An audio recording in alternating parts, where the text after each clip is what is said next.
जहां कुछ नहीं वहीं शिव है, और जहां शिव है वहीं सब है।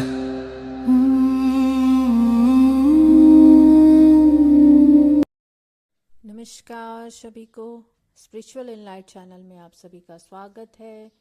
आज हम बात कर रहे हैं भगवान शिव का 5वां ज्योतिर्लिंग केदारनाथ, जो उत्तराखंड में स्थित है, जो उत्तराखंड के 4 धामों में से एक है। यह मंदिर हिमालय की गोद में स्थित है और इसका ऐतिहासिक संबंध नर नारायण पांडवों और आदि गुरु शंकराचार्य से जुड़ा हुआ है। यह 12 ज्योतिर्लिंग में से एक अत्यंत ही प्राचीन और महत्वपूर्ण मंदिर है। कुछ संदर्भों में महाराष्ट्र के 5 ज्योतिर्लिंगों के समूह भीमाशंकर, त्रयंबकेश्वर, कृष्णेश्वर, औंधा नागनाथ और परली बैजनाथ का भी जिक्र आता है, लेकिन मुख्य रूप से केदारनाथ को ही 5वां ज्योतिर्लिंग माना जाता है। केदारनाथ धाम की कहानी मुख्य रूप से पांडवों के पश्चाताप और भगवान शिव की महिमा से जुड़ी है। इसके पीछे 2 प्रमुख कथाएं प्रचलित हैं। महाभारत के युद्ध के बाद पांडव अपने भाइयों और गुरुओं की हत्या के पाप, गोत्र हत्या से मुक्ति पाना चाहते थे। तब वे श्री कृष्ण की सलाह पर वे भगवान शिव का आशीर्वाद लेने निकले। भगवान शिव पांडवों से रुष्ट थे और वे पांडवों को दर्शन नहीं देना चाहते थे। तब वे गुप्तकाशी चले गए और वहां महादेव ने एक बैल अर्थात नंदी का रूप धारण कर लिया। नंदी के रूप में जब महादेव पांडवों के समक्ष आए, तब भीम की तेज नजरों ने शिव को पहचान लिया। अब शिव धरती में समाने लगे तो भीम उनके समीप पहुंचे और नंदी रूप में शिव के पीछे का कुबड़ पकड़ लिया। पांचों पांडव महादेव के चरणों में जा गिरे और अपने पापों से मुक्ति के लिए शिव से प्रार्थना करने लगे।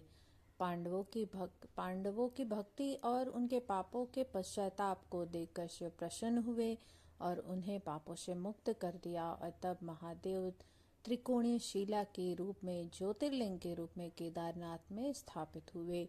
तब से वहां शिव की पूजा त्रिकोणीय शिला अर्थात के नंदी के कुबड़ के रूप में होती है। ऐसा पुराणों में वर्णित है कि महादेव के शरीर के बाकी 4 हिस्से अन्य जगहों पर विराजमान हुए, जिन्हें पंच केदार कहा जाता है, जिसमें तुंगनाथ में भुजाएं, रुद्रनाथ में मुख, मद महेश्वर में नाभि और कल्पवेश्वर में जटाएं शामिल होने की बात आती है। एक अन्य कथा कुछ इस प्रकार है।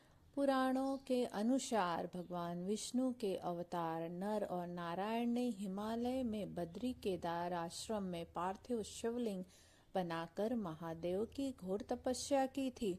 उनकी भक्ति से प्रसन्न होकर जब शिव प्रकट हुए, तब उन्होंने वरदान मांगा कि हे महादेव, आप सदा के लिए ज्योतिर्लिंग के रूप में यहाँ निवास करें ताकि भक्तों का कल्याण हो सके। और इस प्रकार शिव उनकी प्रार्थना स्वीकार कर केदारेश्वर के रूप में वहां स्थापित हुए।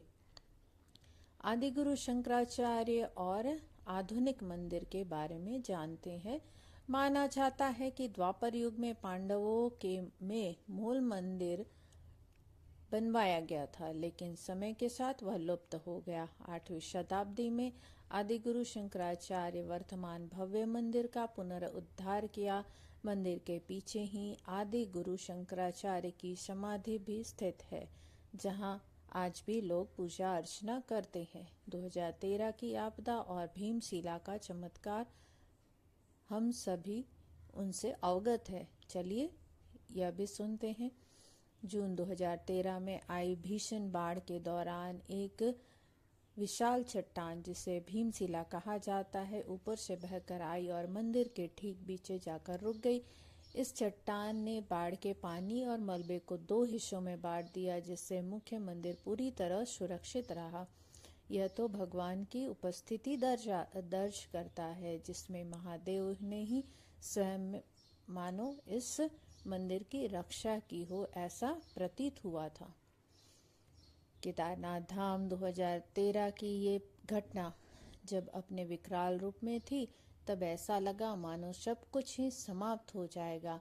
परंतु अचानक एक बड़ी शिला का आना और ठीक मंदिर के पीछे जाकर रुक जाना बिल्कुल ही अद्भुत और चमत्कारिक था। मानो स्वयं ही शिव इस धाम की रक्षा कर रहे हैं, ऐसा प्रतीत हुआ।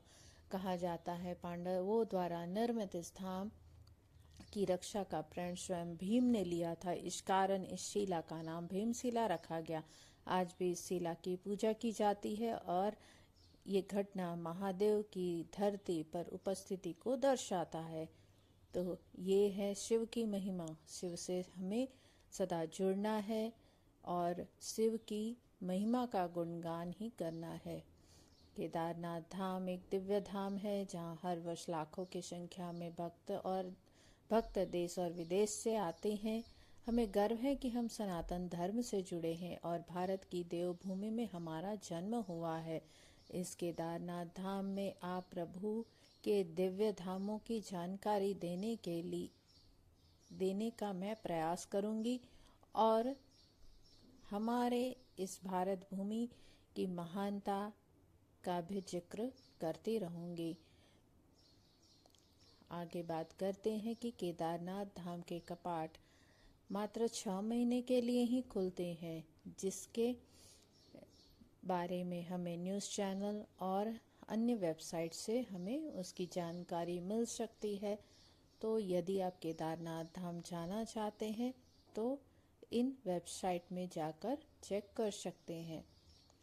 केदारनाथ धाम वर्ष 2026 में 22 अप्रैल को सुबह 8 बजे श्रद्धालुओं के लिए खुलेंगे। यह निर्णय महाशिवरात्रि के अवसर पर ऊखीमठ के ओंकारेश्वर मंदिर में परंपरा के अनुसार लिया गया है। 22 अप्रैल 2026 को सुबह वृष लग्न में कपाट खुलेंगे और साथ ही 6 महीनों की 4 धाम की यात्रा भी शुरू हो जाएगी। इस वर्ष केदारनाथ धाम के कपाट 22 अप्रैल 2026 सुबह 8 बजे खुलेंगे। पुनः यह पावन धाम के कपाट भाई दूज की सुबह को आरती के पश्चात वसंत ऋतु के आने तक बंद रहेंगे और पुनः अक्षय तृतीया के दिन खोले जाएंगे। अन्य 4 धाम गंगोत्री और यमुनोत्री के कपाट भी खुलने की आशा है। यात्री सुविधा अगर बात करें तो बाबा केदारनाथ के दर्शन के लिए ऑनलाइन बुकिंग और हेलीकॉप्टर सेवा बद्रीनाथ केदारनाथ मंदिर कमेटी द्वारा दी जाती है। यात्रा के लिए पहले से ही रजिस्ट्रेशन करना अति आवश्यक है, तो रजिस्ट्रेशन जरूर से करवाएं ताकि आपको इस यात्रा में किसी भी तरह की परेशानियां ना हो। श्री शिवाय नमस्तुभ्यम।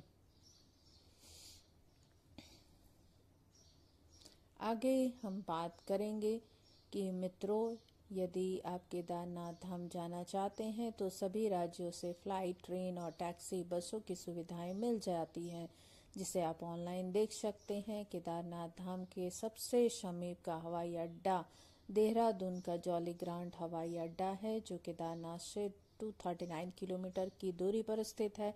सोनप्रयाग में स्थित गौरीकुंड यहाँ का प्रमुख स्थान है, जहाँ से केदारनाथ की ट्रैकिंग शुरू होती है। श्रद्धालु यदि ट्रेन से केदारनाथ धाम जाना चाहते हैं तो केदारनाथ धाम के समीप ऋषिकेश स्टेशन है, जहां से आप गौरीकुंड के लिए रवाना हो सकते हैं। गौरीकुंड से धाम तक पहुंचने के लिए पालकी, पिट्ठू और खच्चर उपलब्ध रहते हैं। केदारनाथ धाम में दर्शन का समय प्रातः 6 बजे से शाम 7 बजे तक रहता है। दोपहर 3 से 5 के बीच मंदिर बंद रहता है। प्रातः 4 बजे महाअभिषेक किया जाता है प्रभु का और आरती होती है।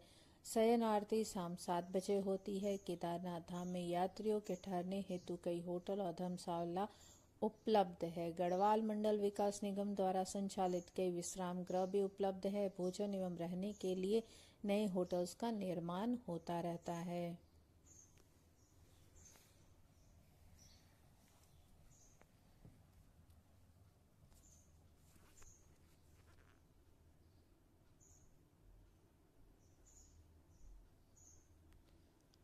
तो मित्रों, आज की कथा और उससे जुड़ी जानकारी आशा है आप सभी को पसंद आई होगी। तो बिना देरी के मेरे चैनल को लाइक, शेयर, सब्सक्राइब अवश्य ही करें। नोटिफिकेशन का बेल तो ज़रूर दबाएं ताकि इसी तरह की कहानियाँ मैं आप तक पहुँचा सकूँ। और आपको वो कहानियाँ तुरंत ही सुनने को मिले। और कमेंट में जाकर हर हर महादेव अवश्य लिखें, जिससे मुझे मोटिवेशन मिलता रहेगा कि आपको हमारी कहानी पसंद आ रही है।